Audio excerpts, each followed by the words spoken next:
नमस्कार, आप देख रहे हैं हर खबर और मैं हूं आपके साथ जागृति खंतवाल। रुक कर लेते हैं उत्तराखंड की खबरों की ओर, जहां देहरादून से बड़ी खबर आ रही है। उत्तराखंड आवास विकास परिषद की बैठक प्रेमचंद अग्रवाल की अध्यक्षता में हो रही बोर्ड बैठक। शहरी विकास मंत्री हैं प्रेमचंद अग्रवाल। तो आपको बता दें कार्यों में तेजी लाने के उन्होंने निर्देश दिए हैं और साथ ही साथ उन्होंने कहा है कि पीएम आवास योजना के कार्यों में तेजी लाए, आवास आवंटन की प्रक्रिया शुरू करने के निर्देश दिए गए हैं। तो वहीं अपर मुख्य सचिव आयुक्त आवास बैठक में मौजूद है। ये बड़ी और अहम जानकारी आपको बता दें देहरादून से।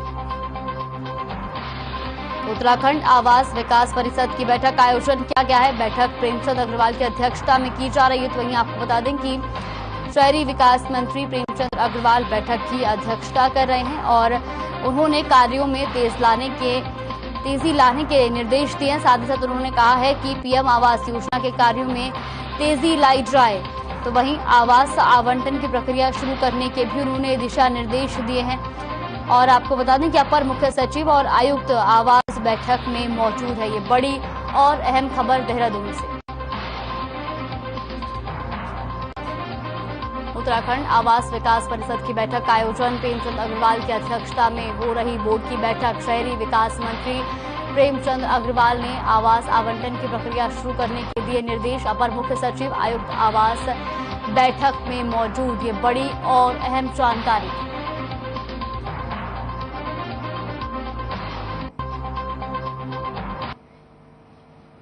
हल्द्वानी में भी कांग्रेस भारत जोड़ो तिरंगा यात्रा निकाली जाएगी। यात्रा की तैयारियों को लेकर कालाढूंगी विधानसभा में कांग्रेस पदाधिकारियों और कार्यकर्ताओं ने बैठक का आयोजन किया। इस दौरान तिरंगा यात्रा को लेकर तैयारियों पर चर्चा की गई। तो वहीं आपको बता दें कि इस दौरान महानगर अध्यक्ष राहुल छिमवाल ने कहा कि कांग्रेस कार्यकर्ता प्रत्येक जिले में 75 किलोमीटर पदयात्रा करेंगे और इस दौरान कांग्रेस आजादी के इतिहास के बारे में लोगों को जानकारी देगी।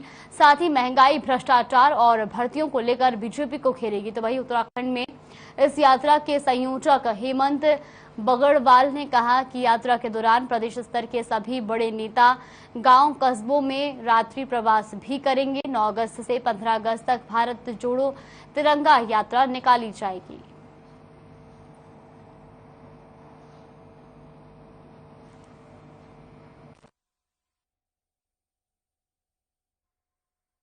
हमने 13 किलोमीटर तिरंगा यात्रा कालाढूंगी विधानसभा क्षेत्र के अंदर प्रस्तावित है, जिसको हम अभी जो समापन हमारा 14 तारीख का है वो हम कटघरिया या फतेहपुर या यहाँ से करेंगे। कुछ गाँव के बीच भी इनको ले जाएंगे और समापन उसका हम मुखानी चौराहे पे करेंगे। आज यहाँ पर सारे विधानसभा क्षेत्र के ब्लॉक अध्यक्ष लोग कोटाबाग और कालाढूंगी के भी आए हैं। वो ये निश्चित करेंगे कि कहाँ से कितने लोग आएंगे, कैसे आएंगे और कैसे यात्रा शुरू होगी।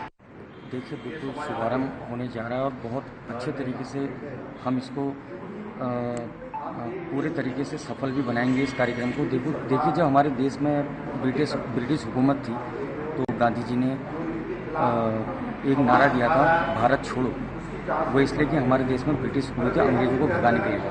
तो आज जो हमारे देश में अलगाववाद और जो सांप्रदायिकता का जो माहौल बन रहा है, इन सब चीज़ों को देखते हुए तो कांग्रेस परिवार ने एक ये तय किया है कि अब हम भारत जोड़ो यात्रा निकालेंगे। जोड़ो यात्रा है, ये हमारी 9 अगस्त से 15 अगस्त से शुरू हो रही है और आज यहाँ ये बीजेपी के लोग ये तिरंगे की बात कर रहे हैं और आज तिरंगा हर घर तिरंगे की बात कर रहे हैं। तो आज तक इन्होंने कभी अपने कार्यालय में, आरएसएस ने कभी अपने कार्यालय में कभी जिसे कहते हैं तिरंगा झंडा नहीं लगाया है ना। ये लोग आज ये भगवाकरण करने के वाले लोग आज तिरंगे को मान रहे हैं, 2 रंगे के लोग। लेकिन निश्चित रूप से कुछ नहीं होने वाला है। और आज जो देश का माहौल है और जो देश में जो सांप्रदायिक माहौल हो, चाहे बेरोजगारी हो, चाहे महंगाई हो, चाहे कोई भी चीज़ हो, चाहे युवा हो, चाहे बेरोजगार, सब परेशान है। और इन सब चीज़ों को लेकर के कांग्रेस ने भारत जोड़ो। बाजपुर में भी हर घर तिरंगा अभियान की तैयारी जोरों शोरों से है। इसी कड़ी में आजादी के अमृत महोत्सव के तहत रामलीला मैदान से लेकर पूरे शहर में तिरंगा यात्रा निकाली गई। कार्यक्रम का शुभारंभ तिरंगा यात्रा के संयोजक विमल शर्मा और महेश राठौर की उपस्थिति में किया गया। इस दौरान सैकड़ों लोगों ने बाइक पर तिरंगा लगाकर बाइक रैली निकाली। इसके साथ ही 101 फीट तिरंगे के साथ पैदल मार्च निकाला गया। प्रधानमंत्री की अपील के बाद हर घर तिरंगा कार्यक्रम को सफल बनाने के लिए सभी लोग अपना पूरा सहयोग दे रहे हैं। तस्वीरें भी आप देख सकते हैं, जहां बाजपुर की तस्वीरें आपको दिखा रहे। रामलीला मैदान से तिरंगा यात्रा निकाली गई, तो वहीं पैदल मार्च निकालकर जागरूक किया गया। और आपको बता दें कि प्रधानमंत्री की अपील के बाद लोग जो हैं वो भी इसका पूरा सहयोग करते नजर आ रहे हैं।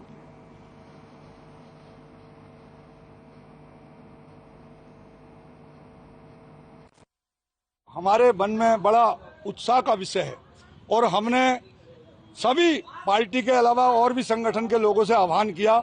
मैं उन सब लोगों का बहुत बहुत धन्यवाद भी करूंगा जिन्होंने तिरंगा यात्रा में हम सबका सहयोग किया। मैं बहुत बहुत दिल की गहराइयों से उनका धन्यवाद करता हूं।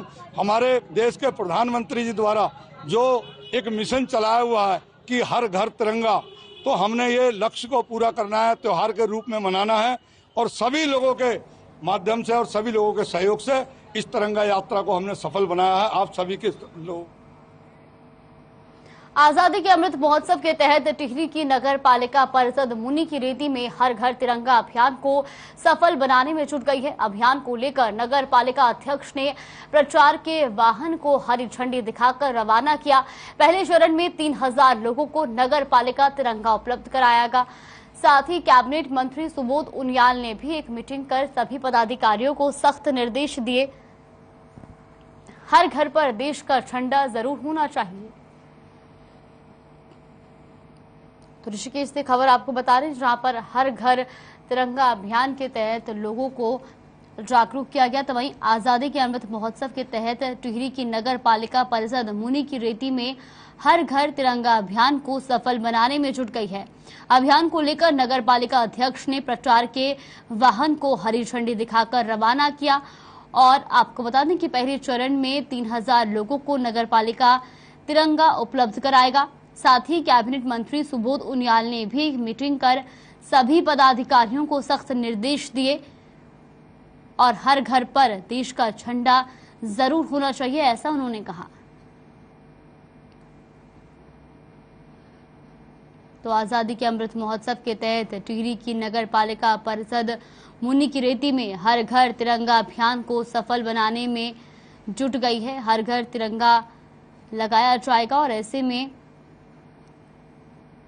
सुबोध उनियाल ने भी एक मीटिंग में सभी पदाधिकारियों को सख्त निर्देश दिए कि हर घर पर देश का झंडा जरूर होना चाहिए। 13 से 15 अगस्त तक जगह जगह पर तिरंगा यात्रा निकाली जाएगी और ऐसे में जो लोग हैं वो भी अपने घरों पर तिरंगा लहराएंगे।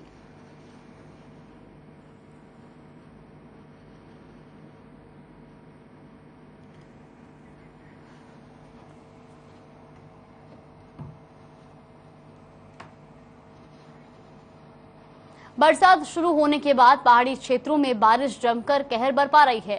पहाड़ी क्षेत्रों में कहीं भूस्खलन तो कहीं लैंडस्लाइड हो रहा है। बरसात को लेकर जनपद उधम सिंह नगर के जसपुर में प्रशासन ने बरसात से निपटने के लिए कमर कस ली है और बाढ़ कंट्रोल रूम बना दिए हैं। 24 घंटे कर्मचारी नदियों और नालों पर अपनी नजर बनाए हुए हैं। जसपुर क्षेत्र में अगर कहीं आपदा आती है तो उसके लिए प्रशासन पूरी तरह तैयार है। ये खबर आपको जसपुर से बता रहे हैं, जहां पर बारिश जमकर कहर बरपा रही है और ऐसे में प्रशासन भी पूरी तरह से अलर्ट नजर आ रहा है। बाढ़ इलाकों में कंट्रोल रूम बनाए गए हैं और जहां से कर्मचारी नदियों और नालों पर पूरी तरह से अपनी नजर बनाए हुए हैं, तो वहीं प्रशासन भी पूरी तरह से अलर्ट मोड पर नजर आ रहा है और साथ ही साथ तटीय क्षेत्र में रहने वाले लोगों को भी इसके लिए जागरूक किया जा रहा है, क्योंकि बरसात के मौसम में पहाड़ी क्षेत्रों में बारिश जो है वो अपना कहर बरपा रही है और ऐसे में नदी नालों में जल उफान पर है।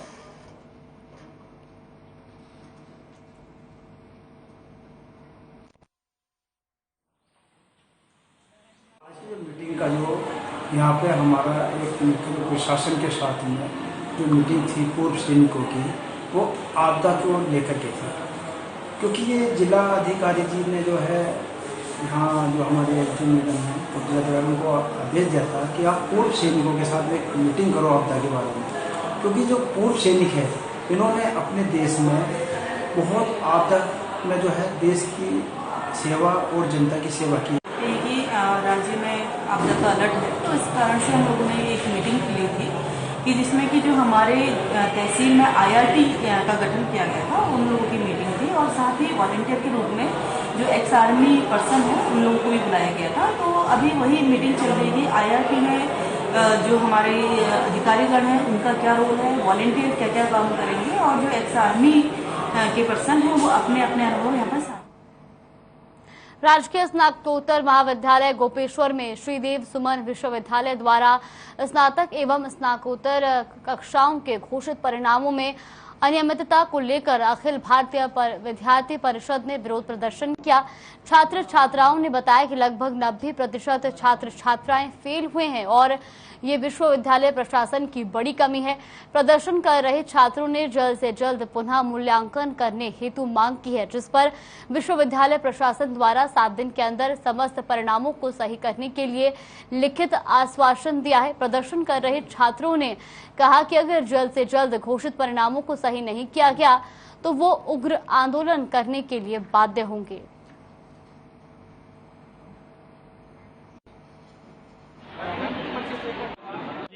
पिछले एक हफ्ते के अंतर्गत विश्वविद्यालय के द्वारा छात्र छात्राओं का परीक्षा परिणाम घोषित किया गया है, मगर जिस प्रकार हमने देखा कि 2018 में भी विश्वविद्यालय के द्वारा मनमानी की गई थी। लगातार कई बार उनको समझाने के बाद भी लगातार इस प्रकार की अनियमितताएं छात्रों के रिजल्ट में करते हैं। ये यूनिवर्सिटी केवल और केवल छात्रों से पैसा।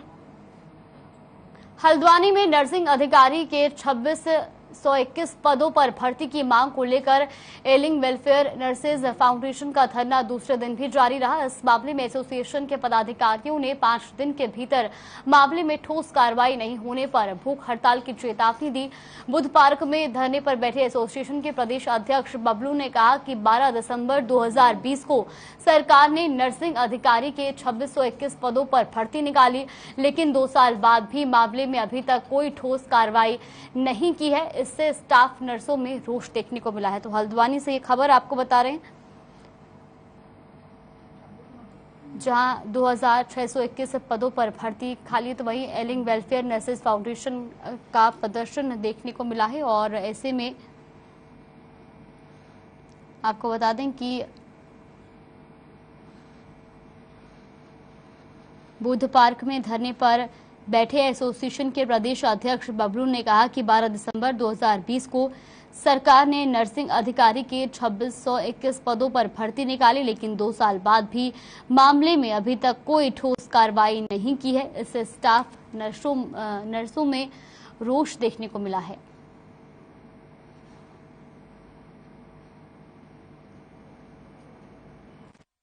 आज हमें यहाँ धरने पे बैठे हुए 5वां दिन है और हमारी एक ही मांग है।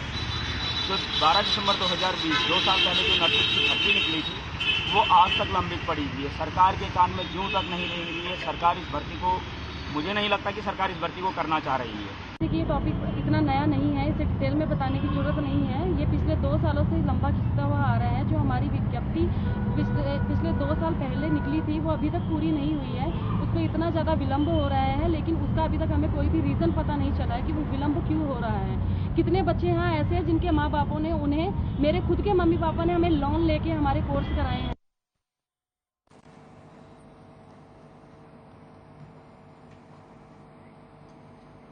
देहरादून के मैक्स अस्पताल प्रबंधन पर अस्पताल में भर्ती महिला के जेवर गायब करने का आरोप लगा है। विशाल अग्रवाल ने मैक्स अस्पताल के खिलाफ कोर्ट में शिकायत की है कि उनकी माता सावित्री देवी को कोरोना के इलाज के लिए 23 मार्च 2021 को अस्पताल में भर्ती कराया गया था। करीब 1.5 महीने बाद डॉक्टरों की लापरवाही के चलते 2 जून 2021 को उनकी मां का निधन हो गया। उन्होंने ये भी आरोप लगाया कि वार्ड से कोविड वार्ड में, जनरल वार्ड से कोविड वार्ड में शिफ्ट करते समय अस्पताल प्रबंधन ने उनकी माता के जेवर और सैंडल निकालकर कहीं रख दिए थे और उनकी मां की मौत के बाद उनका शव परिवार को सौंप दिया गया, लेकिन जेवर नहीं लौटाए गए। विशाल अग्रवाल की शिकायत पर अपर मुख्य न्यायिक मजिस्ट्रेट ने अस्पताल प्रबंधन के खिलाफ मामला दर्ज कर जांच के आदेश दिए हैं। इस मामले में प्रभारी सचिव चिकित्सा उत्तराखंड डॉक्टर राजेश कुमार का कहना है कि ये 1 साल पहले की घटना है और ये लॉ एंड ऑर्डर का इशू है। इस घटना को गंभीरता से लेते हुए कार्रवाई की जाएगी।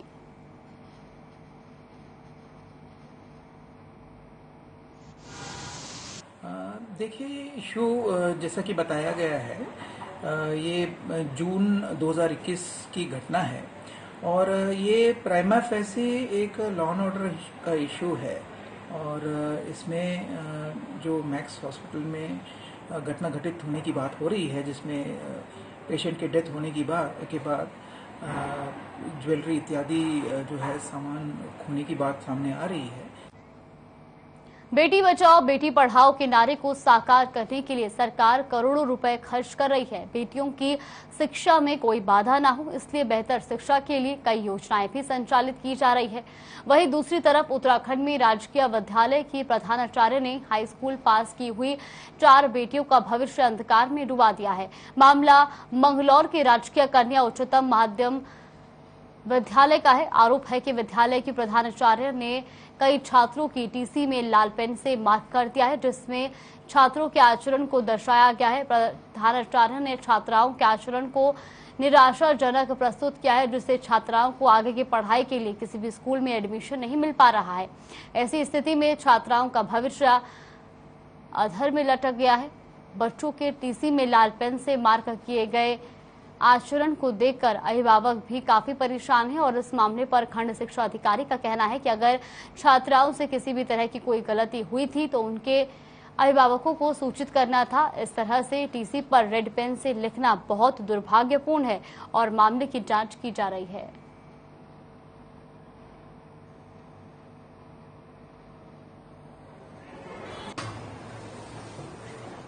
हमने उनसे जैसे तैसे करके अकाउंट नंबर सीओ सर का ले लिया। उसके बाद हमने 10-15 बच्चे मिलके अकाउंट में ट्रांसफर पैसे करा के आ गए। उसके बाद हमने उन्हें स्लिप वगैरह सब कुछ वहाँ सबमिट करा दी। जैसे हम फिर टीसी लेने के लिए गए तो हमने वहाँ से टीसी ले ली और उन्होंने हमारी टीसी पे कुछ अनौपचारिक शब्द का प्रयोग किया, जिससे कि हमारे आने वाले फ्यूचर में हमें कुछ प्रॉब्लम हो सकती थी। ये मामला मेरे सामने कल ही संज्ञान में आया है। कल मेरे पास काफ़ी लोग आए थे, पर तो मैंने उससे फिर वहाँ के अधिकारियों से बात करी थी, उस मैडम से भी बात करी थी। मैंने कहा मैडम ये बताओ कि ये बच्चियाँ जो हैं 15, 12, 13 साल की, जो आपने रेड पेन पे लिखा है, तो बताने का कष्ट करें कि ये किन किन मामलों में इन्वॉल्व है।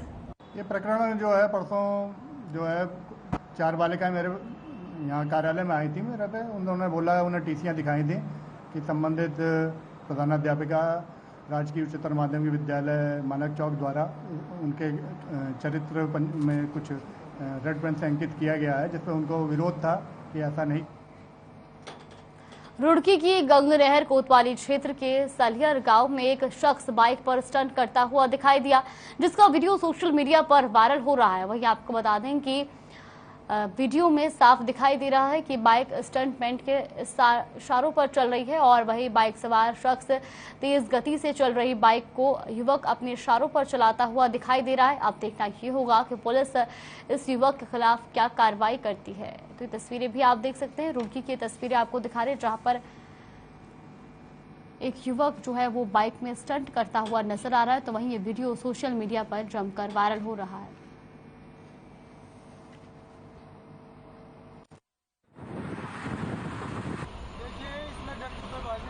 बनाना होता है, इसमें कोई डर वाली कोई बात नहीं होती।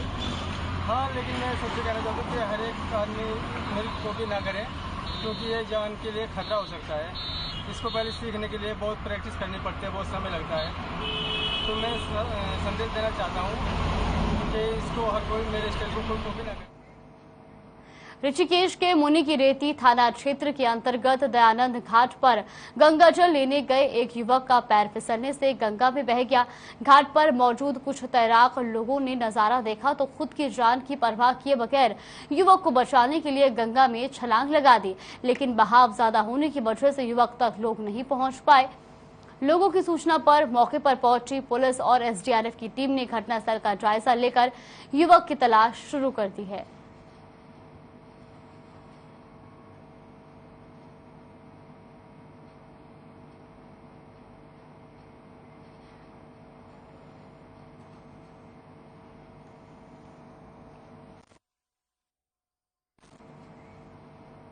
बाजपुर में पुलिस को बड़ी कामयाबी हाथ लगी है। पुलिस ने मुखबिर की सूचना पर 2 चोरों को गिरफ्तार किया है।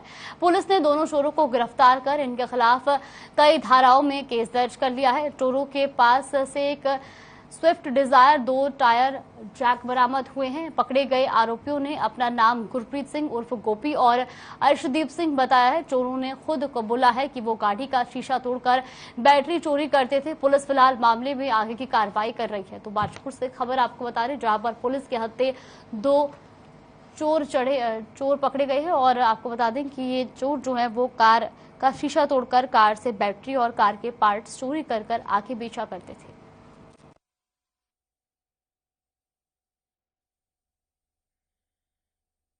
पिछले दिनों कुछ घटनाएं हमारे संज्ञान में आई थी, जिसमें अलग अलग जगहों पर रात में लोगों की जो गाड़ियां पार्क रहती हैं सड़क पर, उनके शीशे तोड़कर फिर उसमें से बैटरी चोरी और भी जो कोई सामान जैसे सीट कवर और 1-2 गाड़ियों से टायर, इस तरह का सामान चोरी करके ले जाया गया।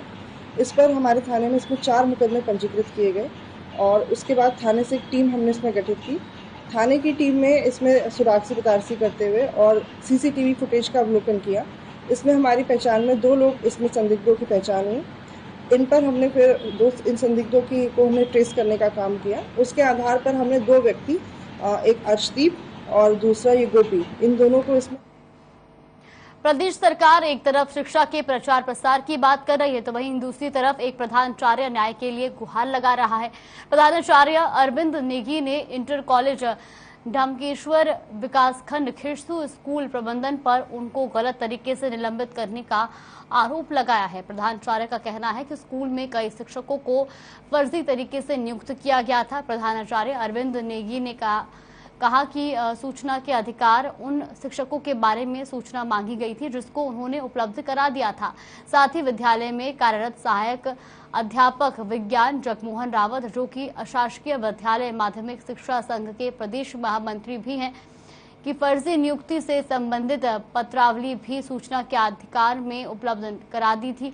प्रधानाचार्य अरविंद नेगी का कहना है कि विद्यालय के तत्कालीन प्रबंधन संचालक द्वारा विद्यालय में नियुक्त PTA शिक्षकों के मानदेय हेतु एक फर्जी उपस्थिति पंजिका तैयार की गई और उन्हें भी उस फर्जी उपस्थित पंजिका में हस्ताक्षर करने हेतु दबाव बनाया गया, जिसका विरोध करने पर उनका तरह तरह से उत्पीड़न किया गया। विद्यालय के प्रबंधक द्वारा लगातार किए जा रहे इन गैर कानूनी कृत्यों का विरोध करने पर प्रधानाचार्य अरविंद नेगी पर प्रबंधक द्वारा गलत आरोप लगाए हुए उन्हें निलंबित तक कर दिया। तो वहीं पीड़ित प्रधानाचार्य ने जल्द से जल्द न्याय की मांग की है।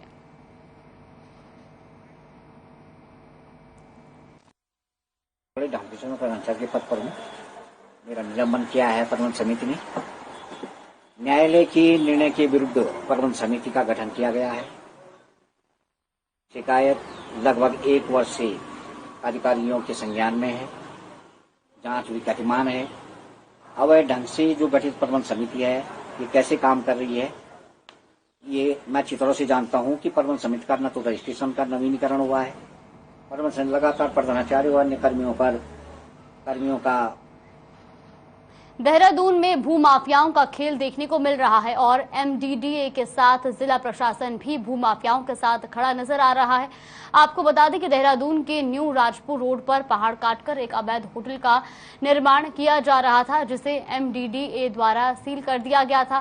साथ ही मामले में जिला खान अधिकारी और भूवैज्ञानिक समेत 4 कर्मियों को DMA ने निलंबित कर दिया था, लेकिन उस समय DM ने ये कहकर मामले से पल्ला झाड़ लिया था कि परमिशन तो MDDA ने ही दी होगी। वहीं MDDA उपाध्यक्ष का कहना है कि जब हमारे पास कोई शिकायत आती है तो उस पर तुरंत कार्रवाई की जाती है, लेकिन दूसरी तरफ उनका कहना ये भी है कि MDDA निर्माण होने पर कार्रवाई करता है। तो देहरादून से खबर आपको बता रहे, जहां पर अवैध होटल के निर्माण पर रोक लगा दी गई है।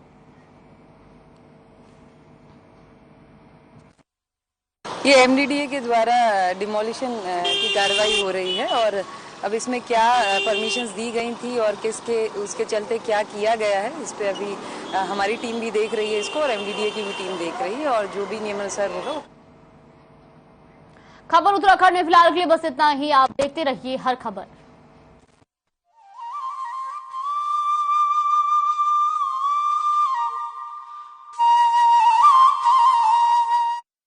मीडिया के हर गुण जल्दी